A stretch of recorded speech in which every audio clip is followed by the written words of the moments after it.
محمد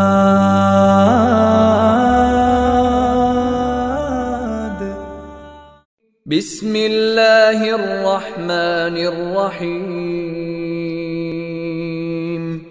اقرأ باسم ربك الذي خلق خلق الإنسان من علق اقرأ وربك الأكرم الذي علم بالقلم علم الإنسان ما لم يعلم সিরাহ শুধু ইতিহাস নয়, এটি আমাদের ঈমান, চরিত্র ও জীবন গঠনের এক জীবন্ত পাঠশালা। রাসূল সাল্লাল্লাহু আলাইহি ওয়াসাল্লামের জীবনকে যত জানব, ততই তাকে ভালোবাসতে শিখব এবং তার আদর্শকে নিজের জীবনে বাস্তবায়ন করতে পারব। তাই আজকের আলোচনা শুরু করার আগে আমরা নিয়ত করি, শুধু জ্ঞান অর্জনের জন্য নয়, বরং এই জ্ঞানকে আমলে পরিণত করার জন্য সিরাহ অধ্যয়ন করব ইনশাআল্লাহ। তো চলুন শুরু করা যাক। আরবের ভৌগোলিক অবস্থান এবং বিভিন্ন গোত্র।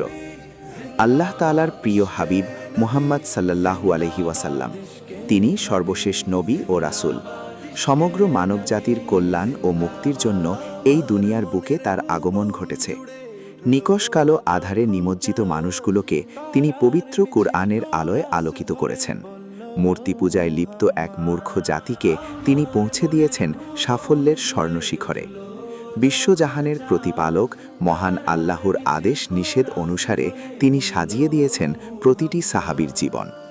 রিসালাতের যে সুমহান বাণী নবীজি সাল্লাল্লাহু আলাইহি ওয়াসাল্লাম তার চারপাশের মানুষদের কাছে প্রচার করেছিলেন, তা আমাদের সামনে হাজির হয়েছে সিরাতুন নবী, নবীজির জীবনী আকারে। সিরাতুন নবীর পূর্ণাঙ্গ চিত্র কলমের আঁচড়ে ফুটিয়ে তুলতে হলে তৎকালীন আরবের পরিবেশ পরিস্থিতি এবং সেসবের পরিবর্তনে নবীজির অপরিসীম ভূমিকা নিয়ে আলোচনা করা একান্ত জরুরি।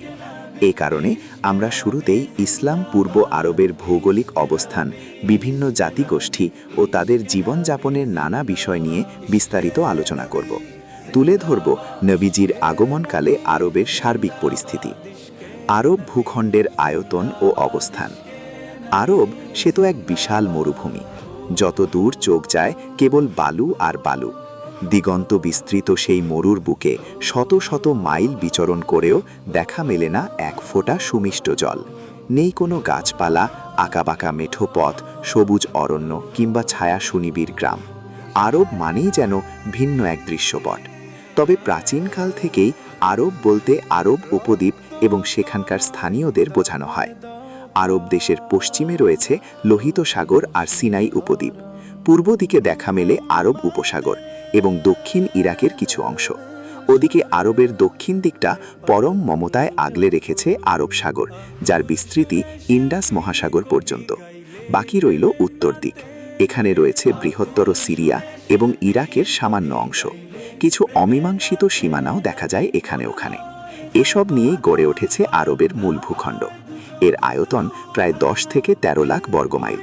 ভৌগোলিক ও প্রাকৃতিক দৃষ্টিকোণ থেকে আরব অঞ্চল বেশ গুরুত্বপূর্ণ এক ভূমিকা পালন করে। অভ্যন্তরীণ কাঠামো বিবেচনা করলে পুরো এলাকাটি 4 দিক থেকে নির্জন মরুভূমি দ্বারা পরিবেষ্টিত। ফলে তৎকালীন আরব ছিল প্রাকৃতিকভাবেই সুরক্ষিত একটি অঞ্চল। বহিরাগত সব ধরনের আক্রমণ ও আগ্রাসন থেকে সম্পূর্ণ নিরাপদ।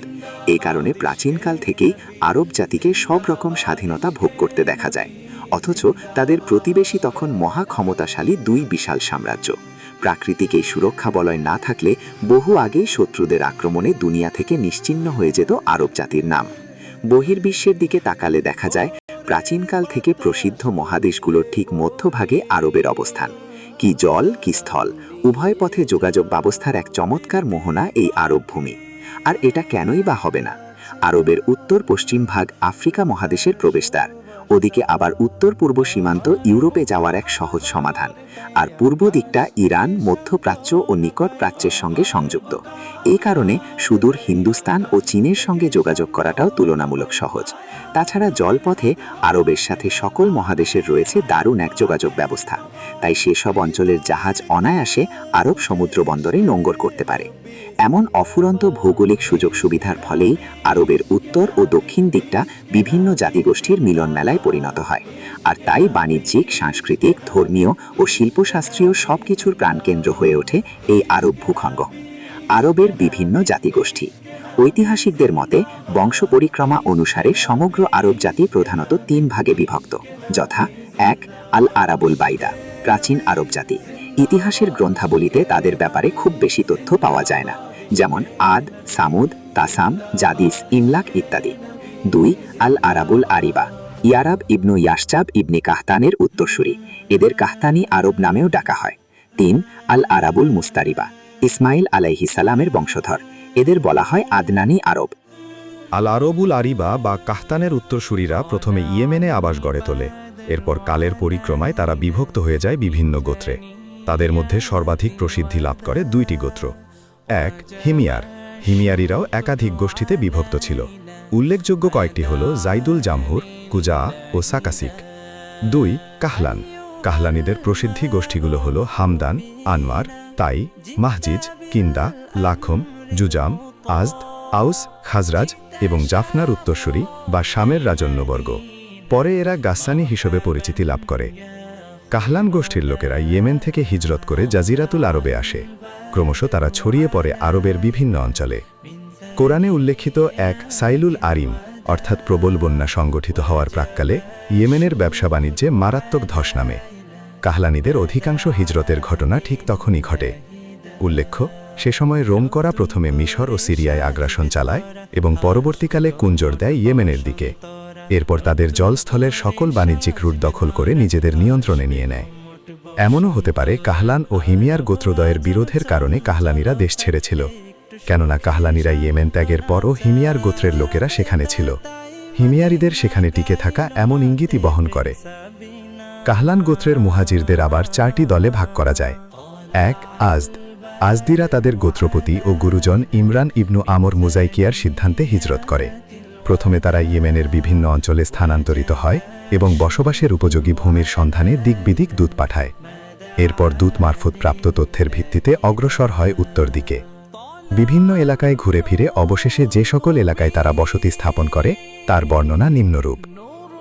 আজদ গোত্রের সালাবা ইবনু আমর প্রথমে হিজাজ সফর করেন। সেখানে তিনি অবস্থান নেন সালাবিয়া ও জিকারের মাঝামাঝি স্থানে।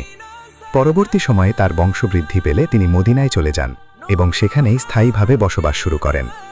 সালাবার উল্লেখযোগ্য উত্তরসূরি হারিসা ইবনু সালাবার 2 সন্তান, আউস ও খাজরাজ। আল আরবুল মুস্তারিবা। আল আরবুল মুস্তারিবা সম্প্রদায়ের প্রথম পুরুষ ইব্রাহিম আলাইহিস সালাম। জন্মসূত্রে তিনি ছিলেন ইরাকি। কুফার অদূরে ফুরাত নদীর পশ্চিম তীরে অবস্থিত উর নামক এলাকায় তিনি জন্মগ্রহণ করেন। সম্প্রতি প্রত্নতাত্ত্বিক অনুসন্ধান ও গবেষণার মাধ্যমে ইব্রাহিম আলাইহিস সালামের পরিবার, শহর এবং সেখানকার ধর্মীয় ও সামাজিক সংস্কৃতি সম্পর্কে বিস্তারিত তথ্য উঠে এসেছে। আমরা জানি ইব্রাহিম আলাইহিস সালাম প্রথমে হাররানে হিজরত করেন, পরবর্তী সময়ে সেখান থেকে চলে যান ফিলিস্তিনে। ফিলিস্তিন ছিল তার দাওয়াতি কার্যক্রমের মূল কেন্দ্র। এরপর সফর করেন বিশ্বের বিভিন্ন প্রান্তে। সফরের ধারাবাহিকতায় একবার পৌঁছেন মিশরে। মিশরের শাসক ফিরাউন ইব্রাহিম আলাইহিস সালামের স্ত্রী সারাকে বন্দী করে এবং অসৎ উদ্দেশ্যে তার দিকে হাত বাড়ায়, কিন্তু আল্লাহ তাআলা ফিরাউনের হাত অকেজো করে সারাকে রক্ষা করেন। এতে ফিরাউন তার শ্রেষ্ঠত্ব বুঝতে পারে এবং এও বুঝতে পারে ইব্রাহিম আলাইহিস সালাম আল্লাহ তাআলার খুবই কাছের একজন বান্দা। শ্রেষ্ঠত্বের নিদর্শন স্বরূপ ফিরাউন তাই ইব্রাহিম আলাইহিস সালাম